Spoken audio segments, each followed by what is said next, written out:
Party के प्रवक्ता हैं। मायावती के साथ इन लोग की पार्टी का एसोसिएशन रहा है। कई बार ये मायावती की पार्टी से मिलते हैं, फिर बिछड़ते हैं। ये मिलते ही हैं बिछड़ने के लिए, फिर बिछड़ के मिल जाते हैं, फिर कब मिलते हैं कब बिछड़ते हैं कुछ पता ही नहीं चलता आजकल। लेकिन बिछड़े हुए हैं, आज का स्टेटस ये है। फराज किदवई साहब, ये बीएसपी के भीतर जो कुछ चल रहा है, आप लोगों के लिए कोई कंसर्न है, या फिर आप ये मानते हैं इंटरनल मैटर है, या सक्सेशन की लड़ाई है, या फिर बीएसपी में बगावत है, या मायावती अपने प्रभाव के आगे अपने भतीजे को भी बर्दाश्त करने को तैयार नहीं? एक और भतीजे को उन्होंने स्वीकार नहीं किया था, आपकी पार्टी के अध्यक्ष को। देखिए ब्रजेश जी, यहाँ पर दो बातें हैं। एक तो ये है कि ये बहुत चिंता का विषय है, और चिंता का विषय क्यों है मैं भी आपको बताता हूं। और दूसरी बात यह है कि बुआ जी पहले उन्होंने बड़े भतीजे के साथ 2019 में इलेक्शन लड़ा और 5 सीटें जीती, और उसके बाद में बड़े भतीजे के साथ उन्होंने नाइंसाफी की, और अब छोटे भतीजे को उन्होंने बाहर का रास्ता दिखा दिया।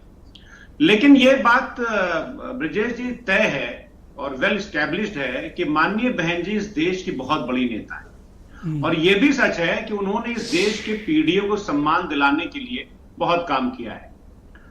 मगर क्या है ब्रजेश जी, आज की तारीख में आज का जो पॉलिटिकल सिनेरियो है, माननीय बहन जी को थोड़ी सी अपनी कार्यशैली में चेंज लाना पड़ेगा, क्योंकि ये लड़ाई भारतीय जनता पार्टी के साथ है और उनके नेता आदरणीय नरेंद्र मोदी जी हैं। अभी त्रिपाठी जी, मनोज राजन त्रिपाठी जी ने कुछ नाम लिए कि इनको माननीय बहन जी ने बाहर का रास्ता दिखा दिया। सही बोल रहे हैं, कद्दावर लोग थे। कुछ नाम भूल गए, जैसे लालजी वर्मा जी हैं, रामअचल राजभर जी हैं, आरके चौधरी साहब का आपने नाम ले लिया, और इसके अलावा सेकंड लाइन के भी तमाम नेता थे जिनको माननीय बहन जी ने बाहर का रास्ता दिखा दिया। उसका एक बहुत बड़ा इंपैक्ट इनके वोटर पे भी पड़ा। आज बहुजन समाज पार्टी का जो वोटर है, मेरी तो उससे डिस्कशन होता है ब्रजेश जी, वो कंफ्यूज है कि वो करे तो क्या करे, क्योंकि बहुजन समाज पार्टी का जो उदय है वो मान्यवर काशीराम साहब के संघर्ष और त्याग से हुआ है, और सामाजिक न्याय और सामाजिक परिवर्तन की वो लड़ाई जो आदरणीय नेताजी ने शुरू की थी, उसको धार माननीय काशीराम साहब ने दी थी। मान्यवर काशीराम साहब का आकाश आनंद को क्यों निकाला गया? आपको क्या लगता है इसके पीछे के मूल कारण क्या है?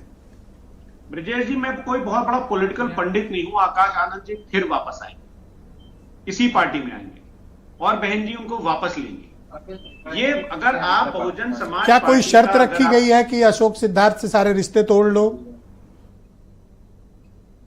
नहीं, देखिए ब्रजेश जी, अभी हो सकता है कि माननीय बहन जी जो हैं वो किन कारणों से कह रही है, किन कारणों से नहीं कह रही, उस पर मैं नहीं जाऊंगा।